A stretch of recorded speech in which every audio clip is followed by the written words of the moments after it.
Good afternoon and welcome everyone. Thank you for joining this fifth session of our Archaeology and Art History program. As I'd like to remind the audience, our guest speakers kindly accepted to give us introductory, however comprehensive lectures for undergrads and the general public. This is in line with the Temasek History Research Centre endeavor to produce, but also share the knowledge about this region's pre-modern and modern history and societies.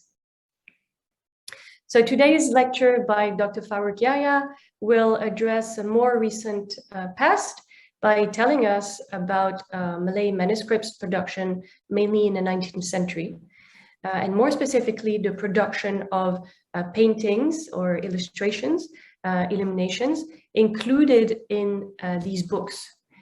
After a brief introduction on manuscripts in Southeast Asia, Dr. Yahya will take us in the world of magic, divination, and the unseen in the Malay world, which is seldom known to the general audience.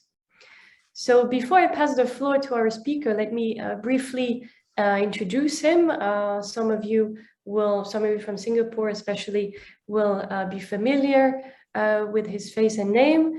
Dr. Farouk Yahya is a research associate in the Department of Art and Archaeology History, in Art History and Archaeology Department from the SOAS University of London, where he gained his PhD as well. He specializes in Southeast Asian arts of the book, focusing on text and images relating to magic and divination. He was previously a research assistant at the University of Oxford's Ashmolean Museum, where he assisted with a couple exhibitions on Islamic and Buddhist arts. He is also the author of a book entitled Magic and Divination in Malay Illustrated Manuscripts, published in 2016. And he's also the editor and co-editor of the Arts of Southeast Asia from the SOAS collections, published in 2017. And more recently, was it this year? Yes, 2021. Yeah. He co-edited Islamicate Occult Sciences in Theory and Practice. So we will have about 15 minutes Q&A after the talk. So do stay with us. Do type in your questions in the Q&A box at the bottom of the screen. Do not type your questions in the chat box because we will not see them. So please do type them in the Q&A box and do this quite early because first come, first serve, I'm afraid. We usually have a lot of questions. So in case we don't have time to address them all, we will take the first one. So please stay with us. Dr. Farouk Yahya, the floor is yours. Okay, thank you, Helen, for the very kind introduction. And thank you also to you and Noel for inviting me to give this talk today. And many thanks to the ISEAS team for organizing everything. So hello, everyone. Thanks for joining us. So let me just share my screen. Share screen, share. Right, and then I'll make it bigger. Right, okay. So as Helen mentioned, today I'll be talking about Malay illustrated manuscripts, and I'm going to focus especially on those manuscripts that are to do with the theme of magic and divination. Now, just to give you a quick idea of the key issues which you might want to think about when you study manuscript art, apart from the technical aspects like, you know, how the paintings were done, you might also want to think about other things. For example, the function of the art. So the art's usually it's not only just to make the manuscript beautiful, but also have some certain functions. And also another important thing is the relationship between text and image. So manuscripts contain text, and sometimes they also contain images. And you might want to think about how the two elements interact with each other. and also why a particular image or design was chosen. Often there's a very specific reason why that certain images or certain designs were chosen. And finally, these images and these art often have connections with other types of media like woodwork and textiles and shadow puppets. So these are the things which you might want to bear in mind as we go through the presentation today. Before that, here's a quick background about Southeast Asian manuscripts in general. Just let me get back.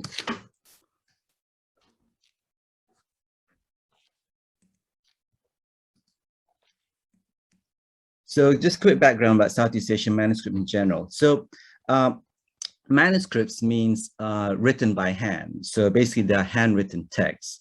Now, so before printing, all documents and books had to be copied by hand. For example, nowadays, if you want a copy of, for example, Harry Potter, there are many printed versions of the book available, so you can just buy it off the shelf. But before this, if you wanted a copy of a book, you had to have to copy the whole thing entirely by hand. Either you do it yourself or you get someone else to do it for you. So it can be a very laborious process. And in Southeast Asia, you find many types of manuscripts being used. The most important are usually religious works, for example, religious works relating to Islam and Buddhism, but also there are other things like histories, stories, legends, treatises on medicine, treatises on weaponry, and so on. And they are kind of made of different materials and different formats. For example, some are made from paper, some are made from palm leaf, you can see on the screen, some are made from tree bark, and some made from bamboo, and any types of material. And they're made in different types of formats. Some of them are in the codex format, which is like a modern day book. Some of them are in a scroll form, you can see in the bottom right, and some of them are in the folding book format, which looks more like an accordion. Now, one thing about Southeast Asian manuscripts, one difficulty in researching it is that most of the surviving ones only date from the 17th century up to the early 20th century, most of them actually 18th century to the early 20th century. It's very rare to find earlier examples than this. And now this is because most manuscripts are made from organic perishable materials, which don't survive in the tropical climate of Southeast Asia. And also you have things like insects like termites, and so things like fire, natural disasters, and so on. So therefore, earlier manuscripts, basically, we don't have any record of any surviving evidence of earlier manuscripts than mostly prior to the 14th century. And also by the early 20th century, as printing became more widespread, it became quicker and cheaper to produce books. So, the manuscript tradition died off. And therefore, our study of Southeast Asian manuscripts is only limited to around 200 or 300 years worth of material, and it's all quite relatively recent. That means that, we don't know when books were first produced in Southeast Asia. We don't know what the earlier books were like. We don't know what literatures were being circulated, what kind of manuscript paintings they had. So it's very difficult to research that. But we do know there's evidence that there's a lot of evidence that there's been a long tradition of writing and manuscript production in Southeast Asia since for many centuries. So for example, you have evidence like stone inscriptions. So for example, this one dating to the 5th century. And also there's things like, you might see things like reliefs and sculptures of figures holding books, such as this one, Borobudur. This figure is holding a manuscript in its lap, in its arms. And also occasionally you find replicas of manuscripts being deposited in reliquaries of stupas, for example, the one from Myanmar on the right-hand side of the slide. So therefore we know that, manuscript production has a long history in Southeast Asia. And Southeast Asian manuscripts are also comprise different languages and different scripts. So you have local languages like manuscripts in Malay, manuscripts in Thai, manuscripts in Javanese, and also different types of scripts as well. And you have to remember that languages is not the same as script. For example, one language can be written in many different scripts. For example, Malay can be written in Roman script, can be written in Arabic script. And at the same time, one script can be used to write many different languages. For example, Arabic script can be used to write Arabic. Arabic script can be used to write Malay. Arabic script can also be used to write Javanese. So remember, language and script are completely different entities.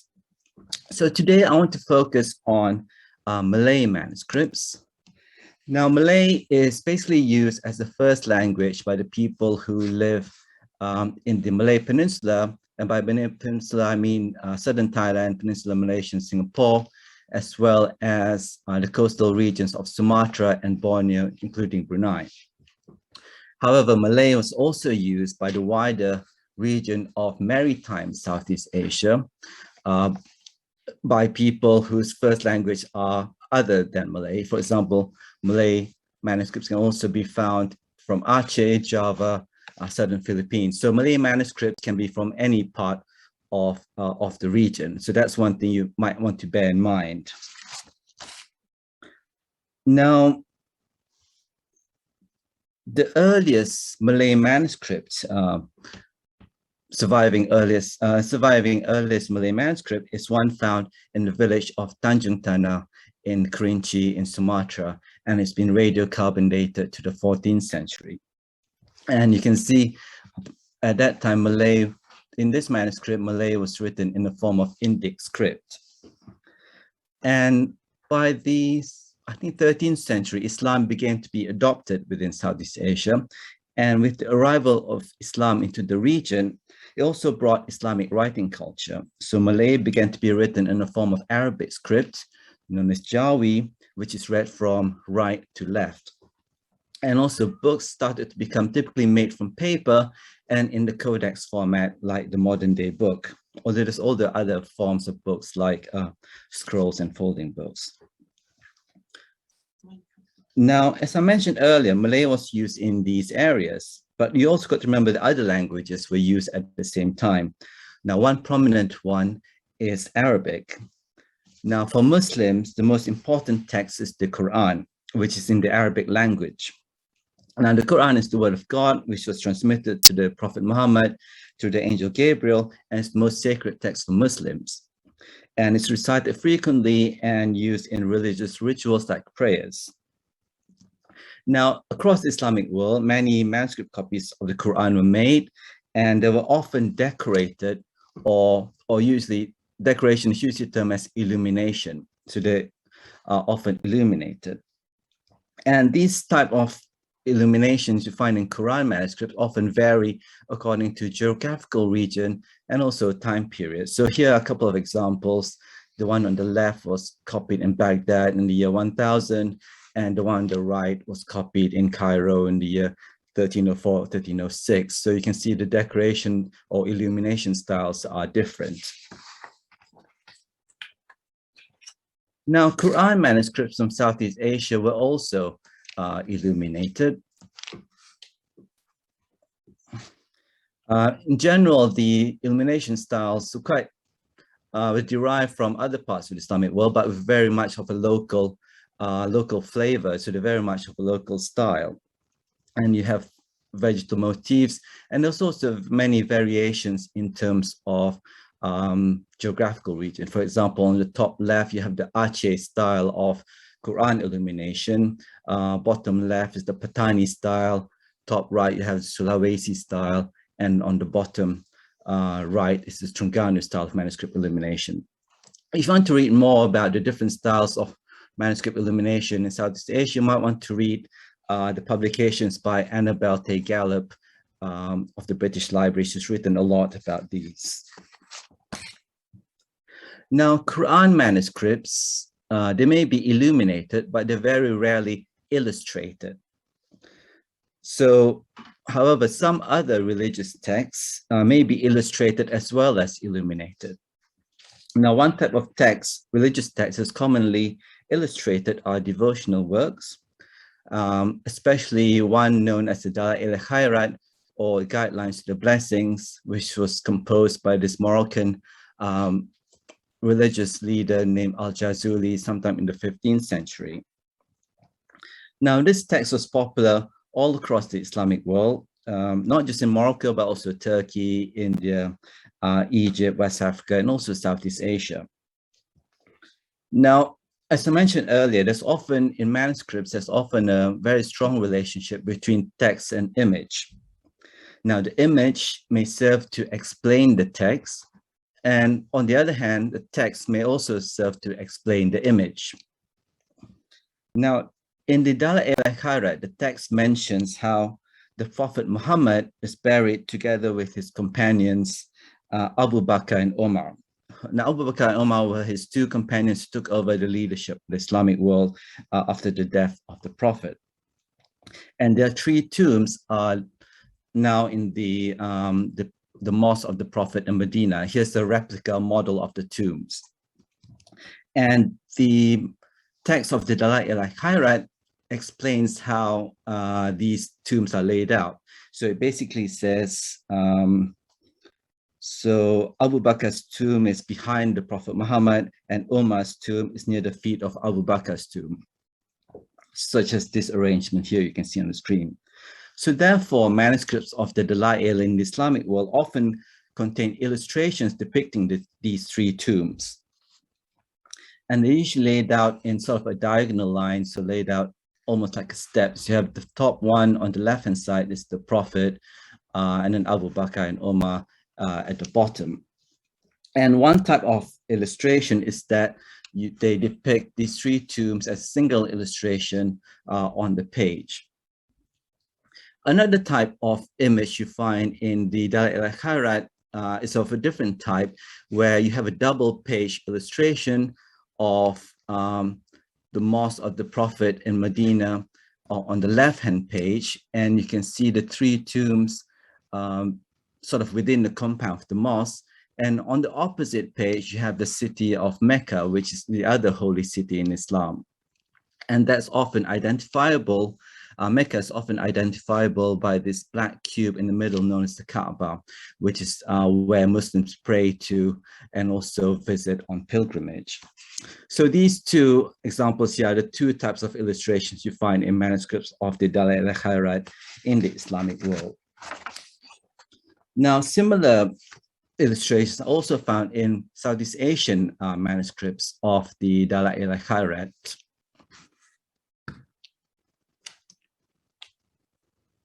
Just pause that. So, for example, this manuscript was copied in Singapore in 1881. It contains, one of the types of illustrations you find in manuscript Dalailah of the three tombs, just the three tombs on their own. So the one at the top is tomb of the Prophet, and then Abu Bakr in the middle, and Umar at the bottom.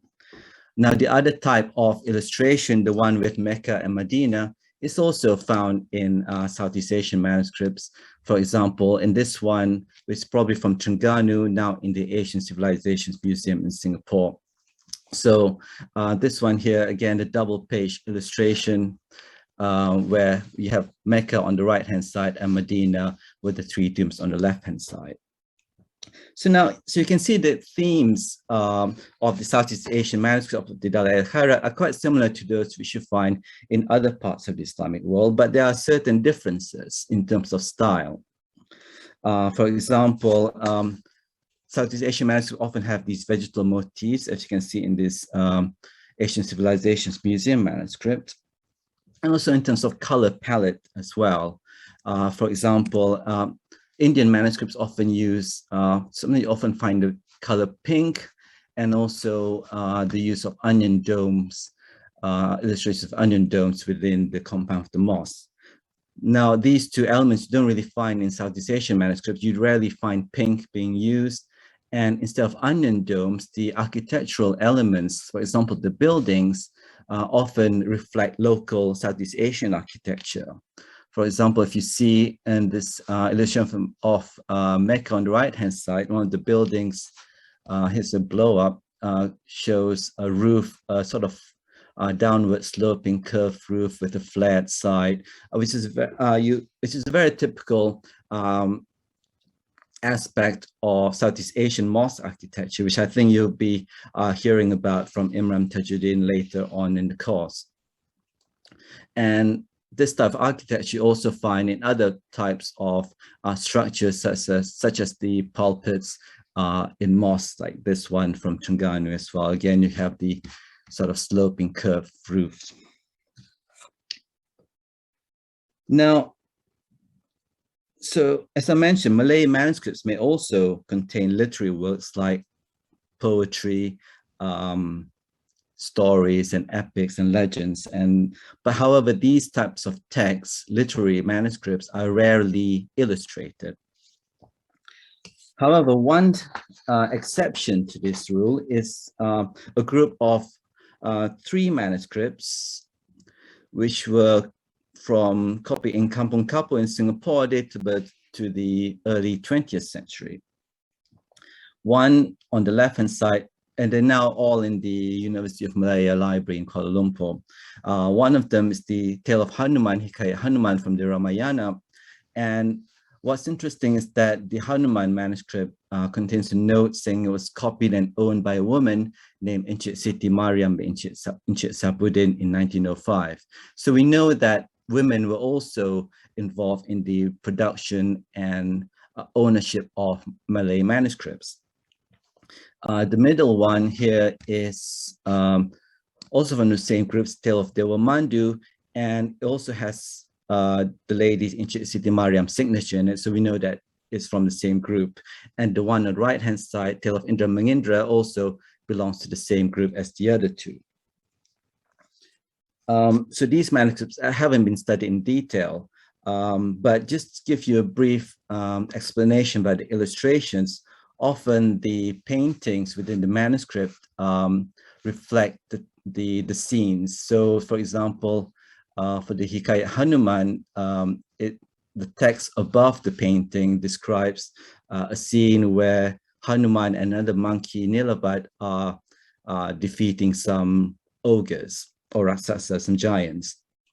And so the painting of that scene appears underneath the text. Just put here's a detail of it. So you can see the painting of this scene is sort of almost separated up from the text, split up below the text and sort of separated out with this line demarcating the text and the image. And the figures, you might notice that they've been sort of sketched in pencil at first and later painted in, and some of the outlines have been outlined with black or brown ink. And apart from that, you can also see text being incorporated within the image in the form of captions. So underneath the figures are captions explaining who the figures are. So this one here, it says Nilapat, the middle one's Hanuman, and the one on the caption on the left-hand side says 3 raksasa, so 3 ogres. Although it's quite unusual because Hanuman's usually white and Nilapat's is black, but here it seems the other way around. And also it says 3 raksasa, but actually you can see there's actually 4. And another thing you might notice about the illustrations is that there's no background, there's no landscape elements behind these figures, and they're sort of 3-dimensional. There's no use of perspective or shading. And these are very typical characteristics of Malay painting, which you'll see later on.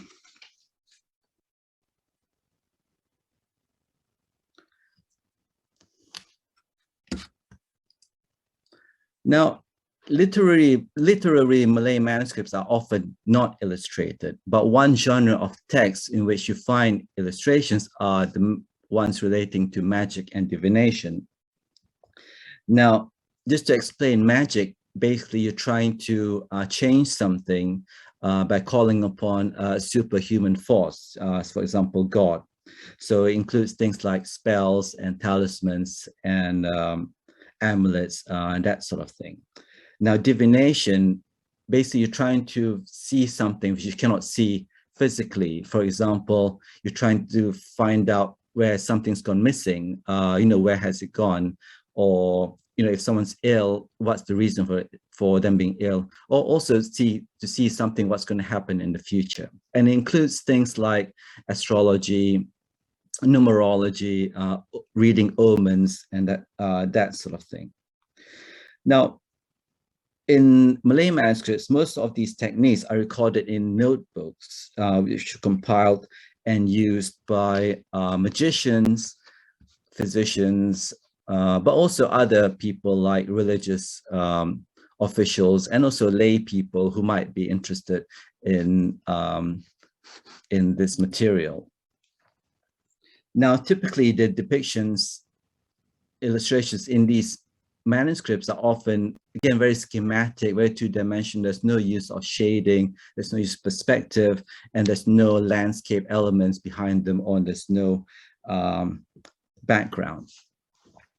Now, these two figures, this manuscript is from Malacca, datable to 1845. Now, in the Dewan Bahasa and Pustaka, you can see it's not in very good condition, but includes two illustrations of spirits. Now, just to give you a quick background, in Islam, there are believed to be good and bad beings and forces in the universe, and they have the power to help or harm human beings. So, and first and foremost, you have God, or Allah, who's the creator and has absolute power over everything, but also other beings and forces who can affect human life. For example, angels, saints who can intervene with God for help in healing and protection. But also, on the other hand, you might have demons and spirits who may cause illness and harm. So in this manuscript, which shows these two spirits, again, you can see a relationship between text and image. So the text above the two spirits explains how to use these images. Now, here the text says to place these two drawings above children's beds in order to repel evil spirits. So according to this text, it says the spirits will then be ashamed of looking at these images. Now, you might also notice within these two images of spirits, they're actually Arabic text written within the images themselves. So here you have where you have the text which is incorporated within the images as well. Now, for Muslims, as I mentioned, the Quran is the most important text, and it's also the most powerful text. Apart from being used in religious rituals, it's also believed to have power and beneficial properties, and often used for healing and protection. So here inside the spirit on the right-hand side, let me just put a detail of it. Within the body of the spirit on the right-hand side is a Quranic verse from chapter 36, verse 9, which says, translates to, and we have put before them a barrier and behind them a barrier and covered them so they do not see. So often within talismans, you find certain Quranic verses being implemented in order to make these talismans effective. Now, apart from spirits, Malay magic and divination manuscripts often contain images of animals. Now, the most common animal you find in these manuscripts is the Naga. So the Naga is a mythical serpent, which you find both in South Asia and Southeast Asia. And it's an chthonic or underworld creature, and it's always associated with water and rain. And you often find it in the arts of South Asia and Southeast Asia, for example, in Angkor and Borobudur, but also you find it being other forms of art like metalwork and textiles and theater, even up to more recent times. So the Naga is often found in manuscripts on divination. Now, among Southeast Asian societies, many Southeast Asian societies, the most important concern is to determine when's a good time in order to do something, when's a good time to go traveling, when's a good time to get married, when's a good time to build a house, and so on. So manuscripts often contain texts on how to determine these auspicious or inauspicious times. For example, one technique that you often find in Malay manuscripts, often actually Southeast Asian manuscript, is known as the rotating naga. So this rotating naga technique, you use it often when you're about to build a house, or when you're about to go traveling, or about to enter into war. So within this system, basically, according to this technique, the naga rotates 4 times a year, every 3 months, along the 4 cardinal directions, so north, east, south, and west. So basically, when you're traveling or building houses, it's important to know the body parts of the naga serpent in order to find out when's a good time to do these things. The most important body part is the head, the back, the tail, and the belly. Now, this rotating naga technique has been found all across South Asia and Southeast Asia, and also I found an example in China, and probably most likely originates from India. And here's an example of a manuscript from Laos of the rotating naga. It shows 4 of the serpents, 4 copies of the serpents, each one representing each quarter of the year in which the naga rotates. Now, in the Malay tradition, the rotation of the naga is as follows. So because the Malays use the Islamic lunar calendar, so the rotating naga system uses the Islamic lunar calendar as well. So in the first 3 months of the year, in the months of Muharram, Safar, Rabiul Awal, the naga is believed to face west, the tail in the east, the back towards the north, and the belly towards the south. And then rotates anti-clockwise over the year. So the next 3 months it faces south, next 3 months it faces east, and then the last 3 months of the year it faces north.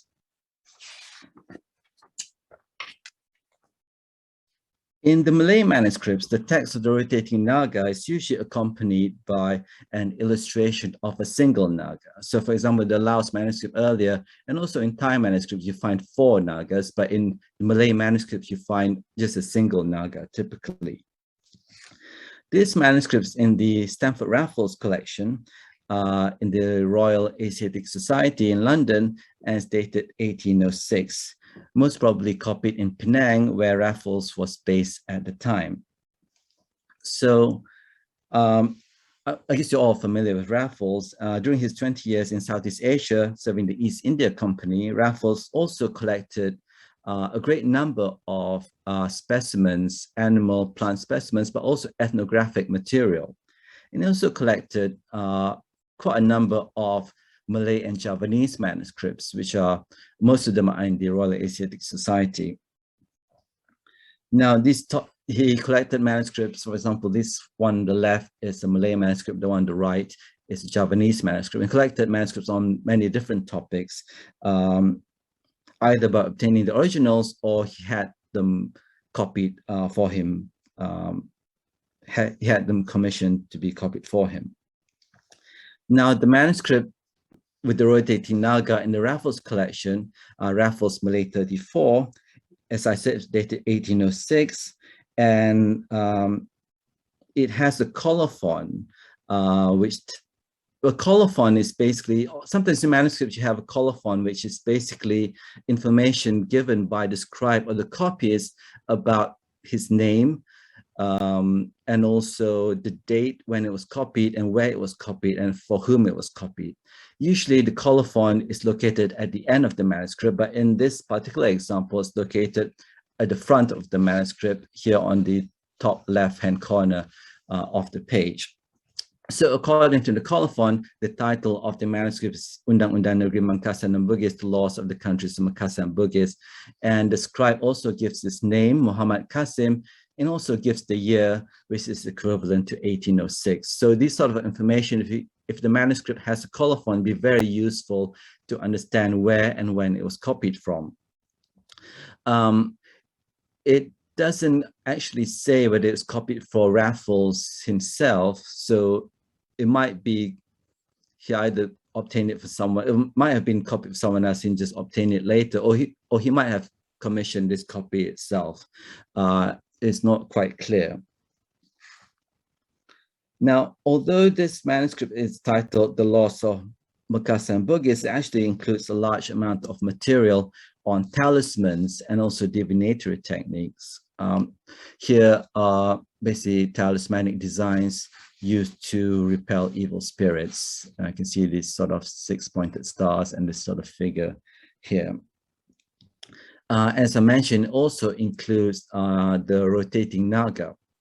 Now, as I mentioned earlier, there's often a very close relationship between text and image.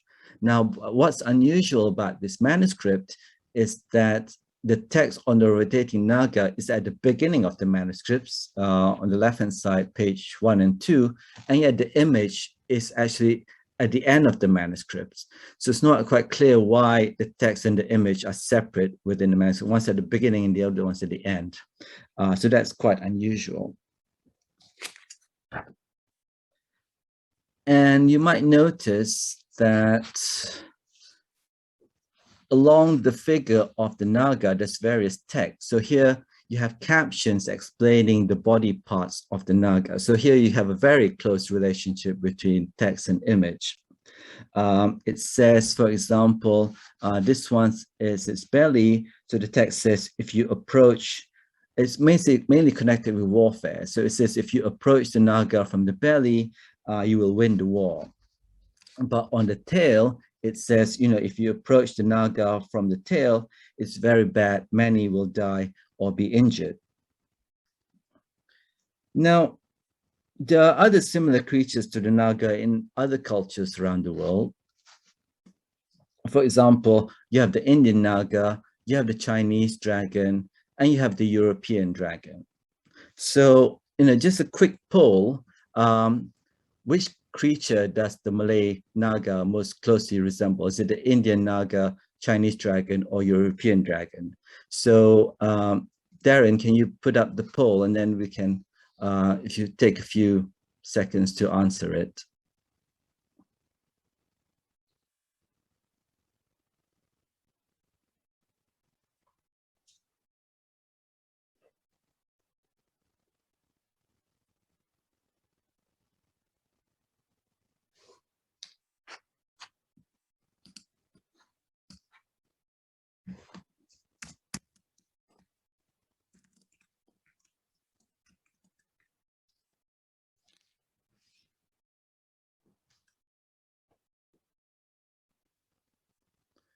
Okay, so you probably can see the poll. So 56% think that's similar to Indian naga, 43% similar to Chinese dragon, and 1% European dragon. So let's go through all of them.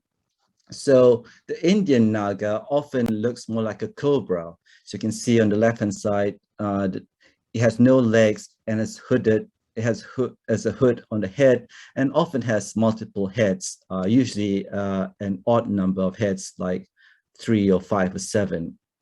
The Chinese dragon is very long body, has 4 legs, has feelers with a crest at the top and elaborate tail. While the European dragon also has 4 legs and also has wings, and looks like in this illustration, it has fire breathing out from its mouth. The Malay naga, let's have a look. It's sort of quite similar, I think, to the Chinese dragon. However, also like the Indian naga, it doesn't have any legs, but also has a shorter body than the Chinese dragon and has the crest at the head and sort of an elaborate tail. This one here, you can see its mouth open, has an open mouth, very sharp teeth, and a tongue protruding out. Now, this iconography or visual depiction of the naga creature in Malay manuscripts is often quite similar to those in other forms of Malay art as well. For example, you can find one in the, for example, in this example of a shadow puppet, again, the Naga has no legs, sort of shortest body, big crest on its head, open mouth with the tongue sticking out and very sharp teeth.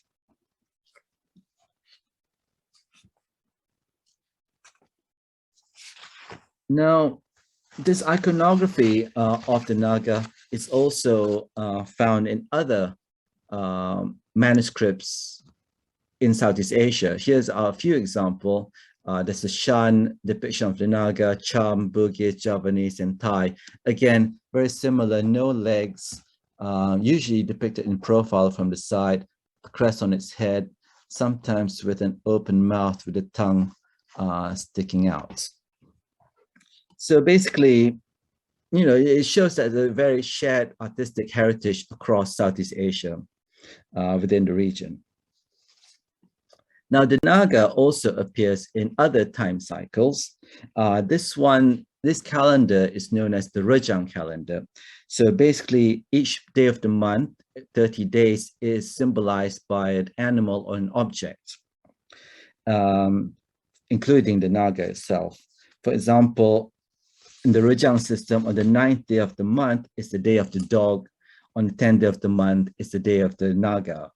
In this Malay manuscript, you can see, because the Malay is written in the Javanese script, this Arabic script written from right to left. So you read this manuscript also from the right-hand page first, and then the left-hand page, and then the left-hand page. So the one on the right, on the 9th day of the month, is the day of the dog, and the left-hand page, the 10th day of the month, the day of the Naga. So according to the text, which is written underneath the images, it says, on the 9th day, the day of the dog, God created the pious congregation who love him. So if in war, it's not good, many will die, any news will be false. If something's missing, it's not lost, it will be returned to the owner. If planting crops is not good during that time. However, on the 10th day, the day of the Naga, on that day, God placed Noah on earth. If planting crops is good, if traveling or sailing is not good, you will hit a storm, but you will be safe. If something is missing, it's definitely lost. It will be hard to get back. And if you're attacking, it's good. If you're being attacked, it's bad. So the composition of the pages, you can see each day of the month is allocated a single page. So one page for the 9th day, one page for the 10th day. And the image is placed at the top and the text at the bottom. Again, you can see the illustrations, there's no background, there's no landscape elements. Now, the text of the Rajan doesn't actually describe what the animals look like. So it doesn't say the Naga looks like this or that. So it's not quite clear for the illustrations in this manuscript how the artist chose these forms of these creatures, so that he or she has based it on another manuscript or based on other forms of art. So that's one thing you might want to investigate. You can see in terms of illustrations, basically drawn with the same ink, black ink as the text. And animals and birds are usually depicted in profile, so they're viewed from the side. Usually they're facing towards the right-hand side. And you might notice also the animals tend to have two eyes on the same side of the face. And the body is often uncolored, so with the color of the paper showing through. Now, these are, again, other for days of the month. So the one on the right is of the fish, the 15th day, and the pig of the 16th day of the month. And sometimes you can see the fur being painted, like, for example, in the pig, with sort of short, straight lines. But in some cases, instead of just a simple fur, the artist has added geometric motifs, such as with the one with the dog. There's short straight lines for the fur, but also these sort of diagonal crisscross lines.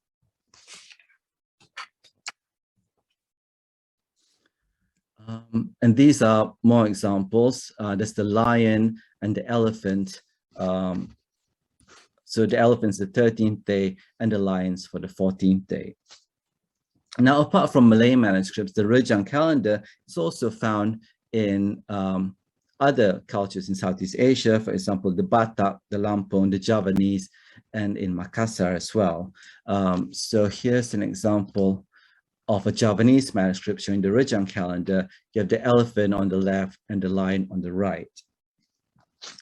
And you might notice also the elephant, you can see it has sort of a hood on its head, which shows that it's a domesticated animal.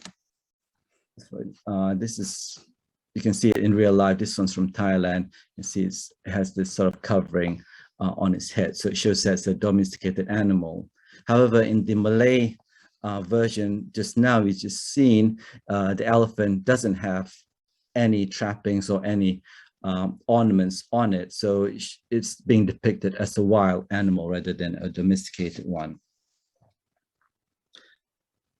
Now, meanwhile, the lion, on the other hand, again, the fur is quite unusual. It has these crisscross lines, these horizontal lines, and it has an open mouth with sharp teeth and a tongue sticking out.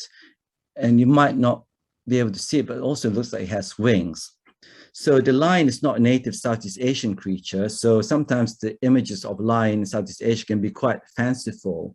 And you find similar images also in other media like shadow puppets, like the one you see on the right-hand side in the British Museum. Again, the lion has open mouth, sharp teeth, tongue sticking out with wings. And in this case here, it has a sort of almost like an elephant's trunk. Now, lions and tigers may also be formed as calligrams. Now, calligrams are known as pictorial calligraphy or figurative calligraphy. Now, we talked about connections between text and image, but here you have, it sort of goes to another level where the text actually forms an image. So it's not clear, is it a text or is it an image? Now, calligrams can be composed of any kind of script, but in Islamic world, it's usually Arabic script. And they're usually religious or devotional texts like Quranic verses and sacred prayers, and or even sometimes names of holy figures. And the choice of the images which is used to form the calligrams are often, they're very symbolic and they have very special meaning to the societies that produce them. Now, in the Islamic world, calligrams form of lions were the most popular, and often composed of verses praising the Prophet Muhammad's cousin and son-in-law, whose name's Ali. Now, Ali was a very brave warrior, very formidable warrior. So therefore, this calligram in the shape of lion is usually known as the Lion of Ali. Lion of Ali. So because Ali was known as the Lion of God. Now, this example here is from Istanbul, dated 1458. And it's made for the Ottoman ruler Mehmed II. And the text here is made up of a text praising Ali, which reads, "The victorious lion of God, Ali ibn Abi Talib, commander faithful, may God ennoble his face and be pleased by him." Now, the motif and calligram of the lion Ali also can be found in Southeast Asia. This example is from a manuscript in Patani in southern Thailand or Kelantan in Malaysia, datable to 19th century. Here, the calligram has been used as a talisman to protect against misfortune. Now, Southeast Asian calligrams of the Lion Alis have some similarities with those in other parts of Islamic world, but there are two major differences. Firstly, the texts that form the calligrams often do not mention Ali at all. Whereas in the previous one, we see, the text here is praising Ali, but in the Malay version, in the Southeast Asian versions, they often don't mention Ali at all. In this example, the text that forms the calligram is from a Quranic verse from chapter 61, verse 13. It's a bit hard to make out, but, this letter here forms the tail of the creature, and this sort of forms the body and the legs.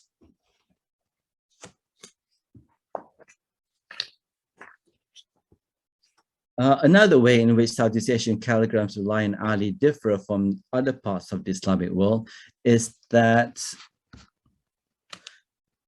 they usually refer to, because the lion is not a native creature, instead they're often identified as the tiger. So sometimes these are known as the tiger of Ali instead of the lion of Ali.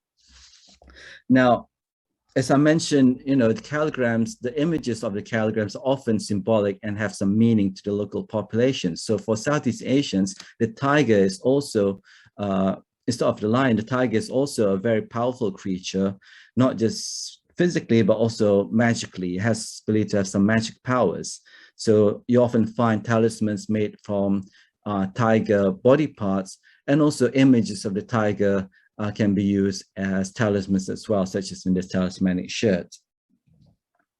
So therefore, here you find the calligram being called not the lion of Ali, but the tiger of Ali. For example, in the city of Cirebon, you often find calligrams known as the Macan Ali or tiger of Ali. And again, in Cirebon as well, one interpretation is that the tiger or the image in the calligram actually reflects local belief of a king, King Siliwangi, who had this very sort of magical white tiger who helped him defeat his enemies. And in fact, in the palace of the Kasipuhan in Cirebon, in the front forecourt, there's a sculpture of a pair of white tigers in the palace. So here you have a very strong belief in this white tiger, which possibly is related to the calligram of the tiger of Ali. So basically, in the calligram here, in this talisman, there's a very strong connection between text and image. And calligrams are often used as talismans. So one thing you might want to think about is, where does this magical power of the calligram being used for the talisman comes from? So here you can, perhaps you might want to answer this poll. What gives calligrams their power? Is it the text that forms it? Is it the image which is being formed from the text? Is it both of them, or is it neither of them? So maybe we can start a poll just for you to answer it quickly. What do you think?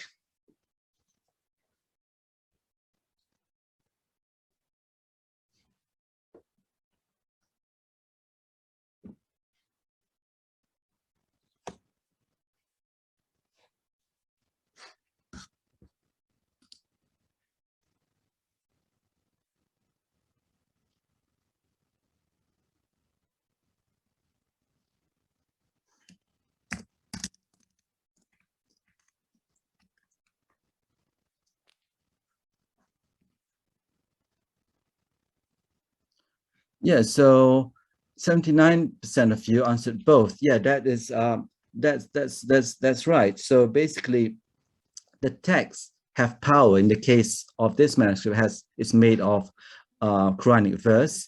At the same time, the image, it forms a lion of a tiger, which is a powerful creature. But the power of a calligram really comes from both of them, text and image working together as one. So the sum of the parts, sum is greater than the parts. So basically, both text and image work to generate power of the calligram. Just to mention also, in Southeast Asia, calligrams are not just used within Muslim societies, but also found among other cultures, for example, among the Shan and the Burmese. So here's a Shan calligram of a cow, used as a talismanic, designed to instill courage in a person.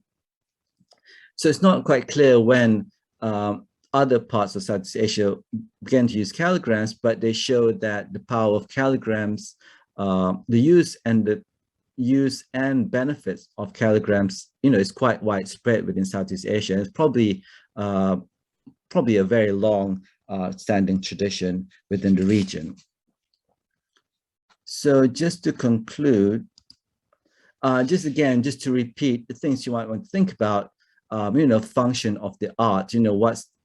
What's the function of the art? Is it to, it's to explain, it can be used to explain the text, but also things like in manuscript Quran illumination, sometimes the illumination might be used to highlight certain important parts of the text, or can help to, show divisions of the text, and also relationship between text and image. Some text can explain the image can explain by the text, but sometimes the text and image are so intertwined, as in the Caligrams, also, or the spirit illustrations I showed earlier, that it's very hard to disentangle both of them, and why a particular image or design was chosen, and also how manuscript art connects to other media. We've seen how the Naga serpent is quite, illustrations Naga serpent can be quite similar to shadow puppets. So these are the things that you might want to think about. So I hope you found this useful. So thank you very much for listening, and do let me know if you have any questions. Thanks. Thank you so much, Farouk. Thank you very, very much for this very richly illustrated and comprehensive presentation.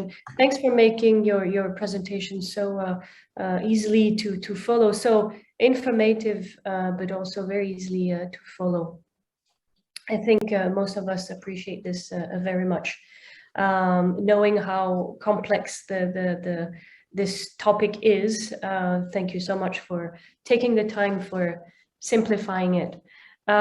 We have a few questions, but before asking them, I would like to ask you first, privilege of the moderator, if you could answer this. The very simple question. You showed a lot of images in the manuscript, so I'm talking about those images in the manuscripts.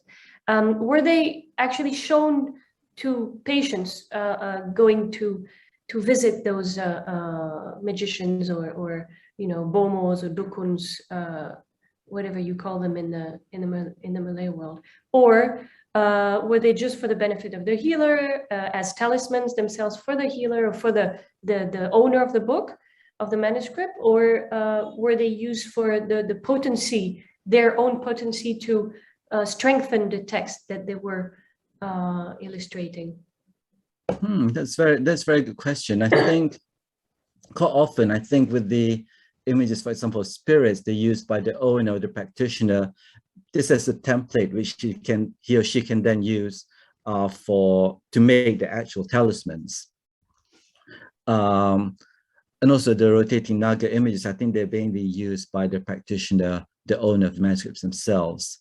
However, there's also other types of things like diagrams, divination diagrams, which I can probably show, which might require more active participation from the user. I'll just show you, for example, this diagram of divination by the Quran, where you basically need to sort of follow a number of steps. You choose a number of random, and then you go around the circle. So in these kind of cases, you probably do need the patient or the person to actually carry out these steps in order to generate the answer to the question. So yeah, I guess it depends on what kind of images are being consulted. Thank you. So we have a question by Brian O, an interesting one. Are there Malay curse manuscripts? There's not manuscripts just on curses per se, but there's sometimes within the manuscripts they might have a few sections on sorcery or how to hurt other people, but they aren't. Yeah, so there might be part of it. Just one of the techniques that might be used might be contained within the manuscript. Sorry, I was on mute. So there's another question. I found that merely nobody do Malay manuscripts research in China. Are there any websites for providing research materials? I guess one good website, well, apart from the publications by myself and others, one good website is from the British Library for the Asian. I think blog on Asian African studies, I think. There's quite a few articles there, particularly blog posts written by Annabel Gallup at the British Library, where she talks about Southeast Asian manuscripts, Malay manuscripts. So that might be a good starting point if you want to learn more about this material. Yes, so do check out the blog. What is it called? Could you share the address with us? It's just British Library blog. I think it's British Library blog. I have to find it. I will find it. Don't worry, Farouk. I will type it in the chat box for everyone later. But if you're looking for only website material, that would be a very good choice indeed, as Farouk was saying. Otherwise, you would have to read books. Yes. The old way. So thank you for this question. We have another question from Abba Cole. Interesting to see the 1905 hikayats in Kuala Lumpur now were copied in Kampung Kapur, Little India in Singapore, and are on Hindu stories. So, okay, so this is the question. So these are considered Malay manuscripts, even if not Islamic? Are these considered? Yes, so they're Malay manuscripts. They're written in the Malay language, and they are part of the Islamic culture. So they're written by Muslims and read by Muslims. So certain stories are still very popular within Southeast Asia, especially Ramayana, especially is very popular in Southeast Asia, and also the Mahabharata as well. So so they're they're very common stories within Southeast Asia. If you want to read more about Malay literature, these sort of stories, you might want to read a book by Vladimir Braginsky, The Heritage of Malay Literature. That's a very good overview of the different types of stories which are circulating within Malay manuscripts. Although it's a very thick book, though. So. Okay. So there's a question from Hong Hong Por. Wonder, what are your observations on Malay medical manuscript? Is it a distinct genre, or is it associated with divination religious manuscript? And the sources. Again, that's a very good question. Yeah, there's often a lot of overlap between medicine and magic and divination, also something religious as well. Often you find in magic and divination manuscripts, there's lots of topics about healing, not just healing through magic, but also healing through using of herbs. And sometimes also manuscripts on medicine also contain magical elements. And quite a lot of the healing practices are basically religious practices, like reading certain Quranic verses or reading special prayers. So there's a lot of overlap between religion, medicine, and magic.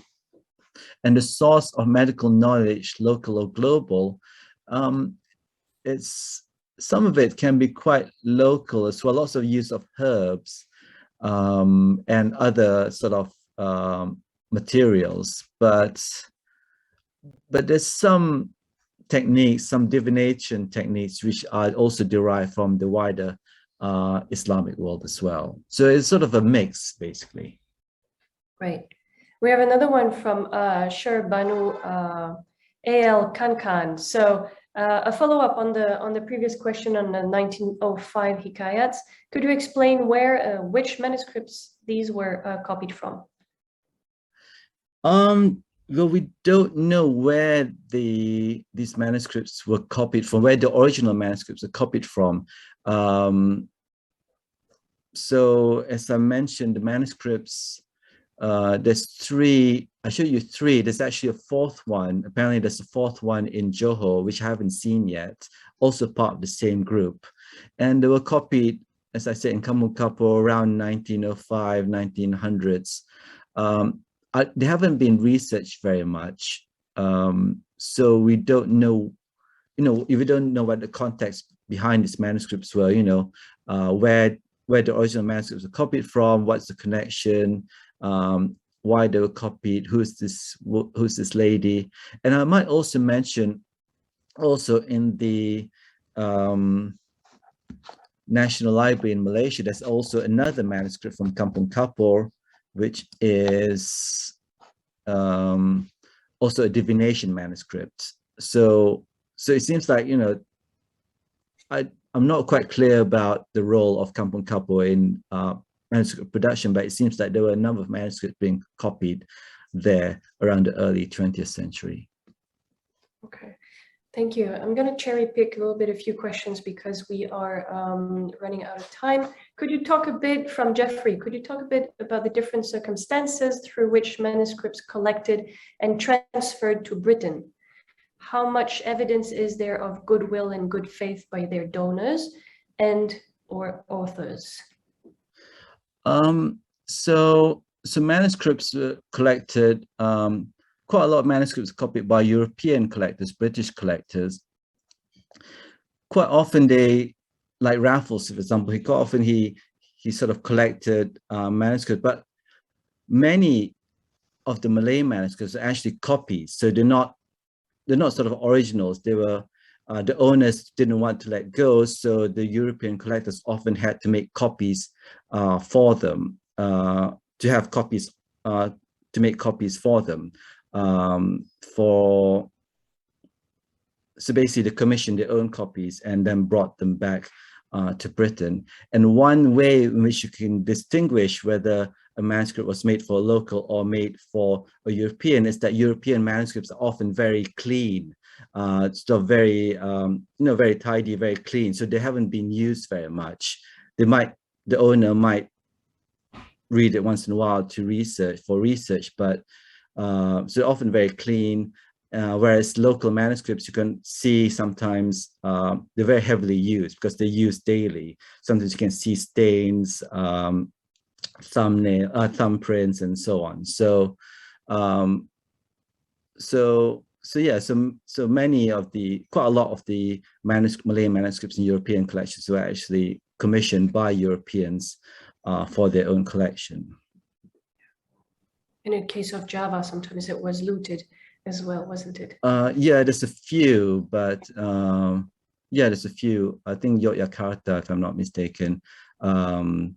But quite a lot of the other ones are basically commissioned by European scholars. Interesting. Thank you, Jeffrey, for your question.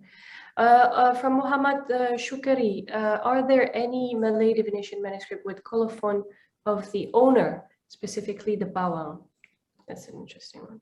Yes, quite a lot of the manuscripts have colophons. Well, not all. Some of them have colophons. So they mention the name, where it was copied, and when it was copied. However, the copyist or the owner never mentioned that, they themselves are a Pawang or they themselves were Bomo. So we don't know whether they were actually Bomo or they were actually Pawang, or whether they were just, lay person who are interested in the topic.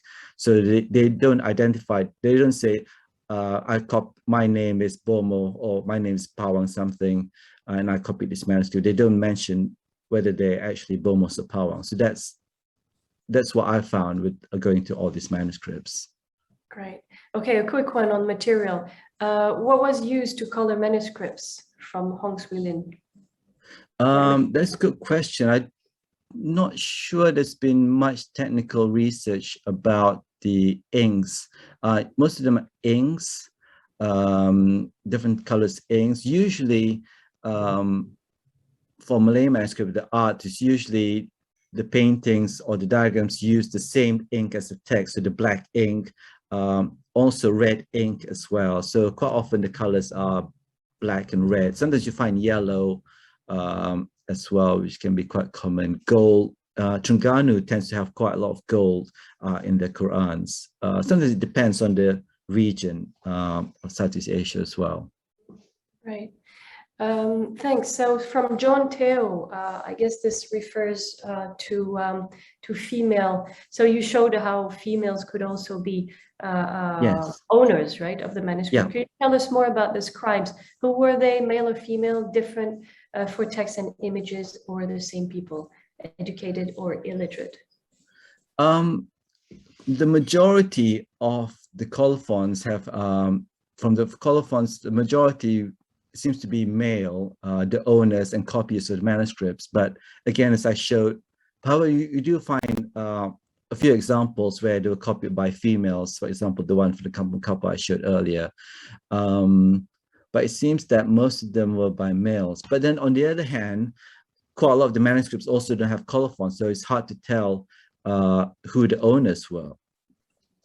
And in terms of the text and image, I think in most cases, the same person did the text and the same person did the image. I don't think there's much of a separation between the tasks required to do the text and the image in terms of these Malay manuscripts, especially the magic and divination ones. Great. So another one from Hyung Mi Kim. What animal was the most often shown represented in calligram in the Middle East and Southeast Asia? I think you answered that. Yes, well. it's the lion. Lion is the most common one I found. But another common one are birds. Birds can be quite common as well, both in the Middle East and in Southeast Asia. But the lion is, from what I've seen, is definitely the most. Fantastic. So from Khairul Anwar Rahmat, for the Hikayat Shara and Panji are often copied many times. How about this kind of manuscript? Which kind of manuscript, Rahmat? Are they strictly kept in the family only? Okay, maybe you can just answer this one. Are manuscript kept in the family?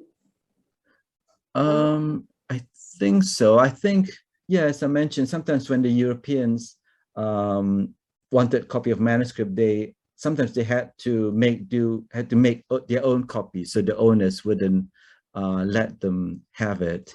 So I think in some cases they were kept within the family only. I'm not quite sure. It depends on the manuscripts, I think, depends on the family, depends on the types of topics as well. Okay. So from Michael Quer, calligrams using animal images, are they particular to Southeast Asia or were they borrowed from South Asia or the Middle East? It seems that they were derived from those examples from South Asia and also the Middle East, from what I've seen. Although there's some, there do seem to be local variations as well, especially in Java. Sometimes you find animals in the form of calligrams which you don't really find in any parts of the Islamic world. Okay. Okay, a little bit of a difficult one regarding the tiger Ali, but you wrote an article on this, so you should. Is there any specific reason why it was Ali despite the other three calligraphs recognized by Sunni Islam? Is there a route by chance connecting this tradition with Shia influence? You have to remember that although the Shias venerate Ali, Ali is also a major figure among the Sunni as well. He's one of the four caliphs, and he's also, a major part, for many Muslims, whether Shia and Sunni. So it's not unusual for Ali to be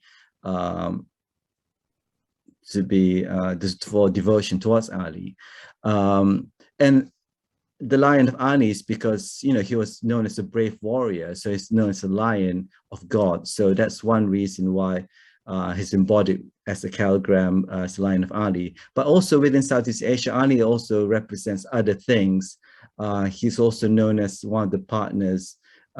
His wife is Fatima, so him and Fatima are sort of the sort of very really great couple. So he embodies other aspects of life as well. In fact, his Lion of Ali also is used by the Ottomans, who are Sunni. So it's not unusual to find Ali within the Sunni context. So an interesting one, is magic and divination widely practiced today? If anywhere, do you still find these practices? By Rosalind Tan. You do find it, although from what I understand, maybe anthropologists might know more than I do. It seems to be more Islamic based, so there's less use of images. there's more focus on sort of Quranic verses and Islamic prayers. That's what I've observed. Okay.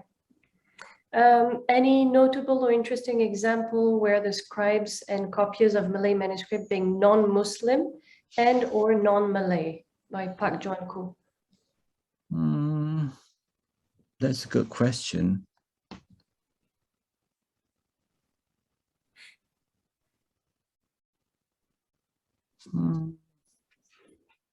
There must be some. I can't think of it at the moment. There might be. I can't think of it at the moment.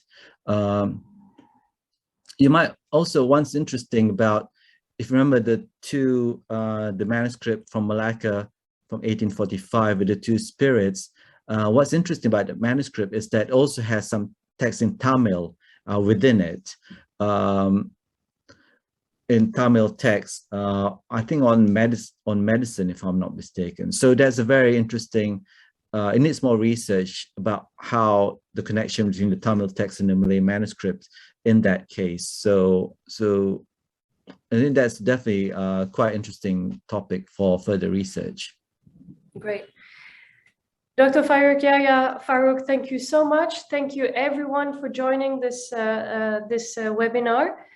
Please join us for the next one, which I believe will be on September 15th with Dr. Nasha Kao. And thank you again very much, Farouk. Thank you so much for this. Thank you for having me. Very rich and interesting presentation. Thank you all for all your questions.